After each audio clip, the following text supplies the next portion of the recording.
30 वर्षों की कथा यात्रा में मेरे बच्चों में समझ गया कि कहने से कोई सुधरता नहीं है, और जिसको सुधरना होता है उसको कहना नहीं होता, वो सुधर ही जाता है। महाप्रभु जी यहीं की घटना है। आनंद में हरे रामा हरे कृष्णा के रस में नृत्य कर रहे थे। तो उसके बाद वो समाधि अवस्था में चले गए। जब समाधि अवस्था से निकले तो किसी भगत नहीं, किसी व्यक्ति ने पूछा, आपको क्या हुआ था?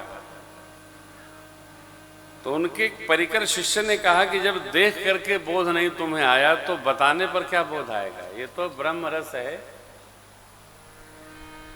आप बुरा न मानना, हम जितने लोग यहाँ आए हैं ना, ये एक पागलों की जमात है। हम लोग अच्छों में गिनती नहीं है। हमारा एक बच्चा श्रीकांत मिश्रा, तो पीयूष बाबू ने कहा कि सरकार भैया को छुट्टी नहीं मिल रही है। तो मैंने कहा चलो समय देख के हम बात करेंगे। एक दिन उसको बोला मेडिकल लगा दे, और लगा करके बच्चा चला आया। अरे देखो, कथा यात्रा में बच्चों लोग, मैं मान लिया हूं कि कोविड में जो बच गया वो बोनस का भगवत कृपा से जी रहा है। कोविड में मैं जाते जाते चला आया।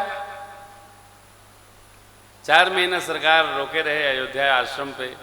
बहू जी भी, बच्चे भी, साथी भी, भरत भी, सब लगे रहे।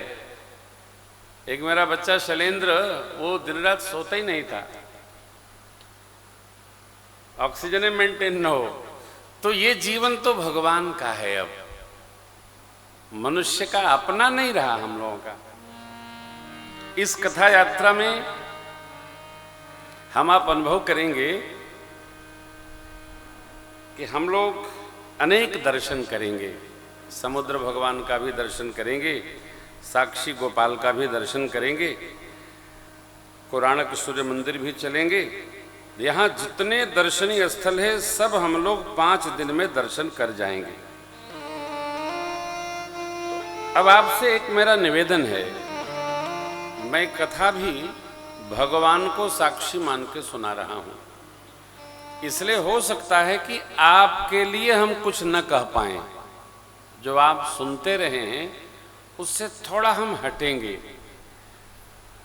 वो प्लेन में जब आ रहे थे तो बहू जी ने कहा कि महाराज श्री आप शास्त्र समन्वित थोड़ा कथा करिए।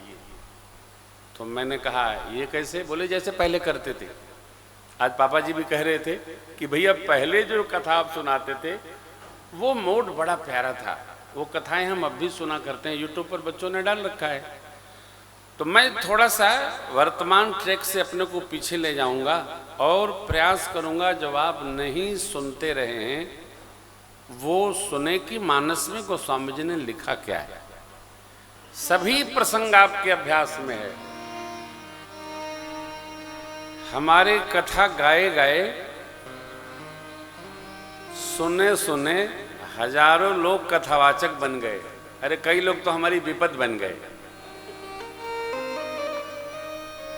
ये व्याधि हो गई है, ये कुछ भी बोल जाते हैं और हमको हिसाब देना पड़ता है।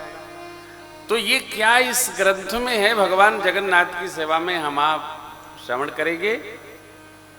भुसुंडी बाबा ने गरुड़ जी को जो कथा सुनाई उसी क्रम को हम लेते हैं। आइए,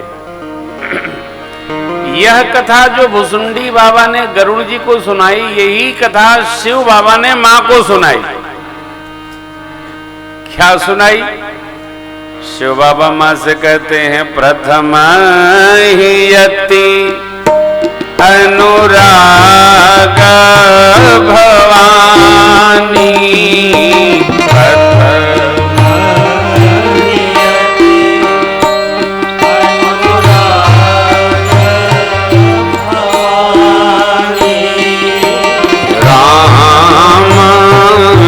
चरित सर कहे से बखानी,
चरित कई विविध विधि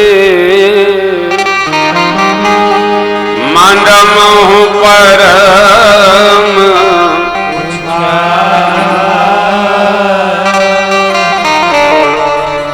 ऋषिया गवन कहसी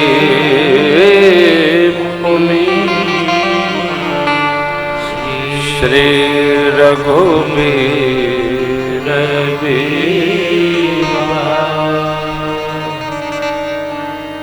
ऋषिया गवन कहसी पुनि श्री रघुबीर बीबा।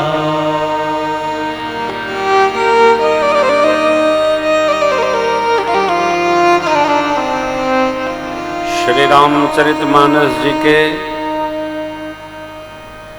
7 कांड भगवान के अपने निज स्वरूप हैं।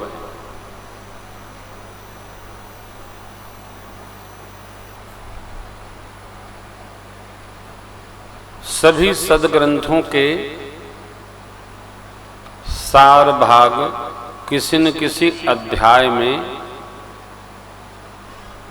जो रचनाकार होता है वो समाहित रखता है। मानस जी में उत्तर कांड के अंतर्गत पूज्यपाद गोस्वामी जी ने सार कथा को रखा। चूंकि इस कथा के रचयिता भूत भावन भगवान शिव हैं और कृपा करके शिव जी ने मां भगवती उमा के आग्रह पर यह राम कथा सुनाई। आप अभी पंक्तियां स्मरण करेंगे। जो कथा शिव बाबा अध्यात्म रामायण में मां के प्रति सुना रहे हैं, इसी क्रम में कागभुसुंडी जी ने कैसे और क्या क्या सुनाया गरुण जी के प्रति गाया। क्या कहे? प्रथम ही अति अनुराग भवानी रामचरित सर कहेसी बखानी। ये रामचरित सर क्या है? भगवान का जो चरित्र है वो मानस सर है। एक तो मानसरोवर है, ये मानस सर है। जो जो मानस सरोवर में नहीं है वो सब मानस सर में है।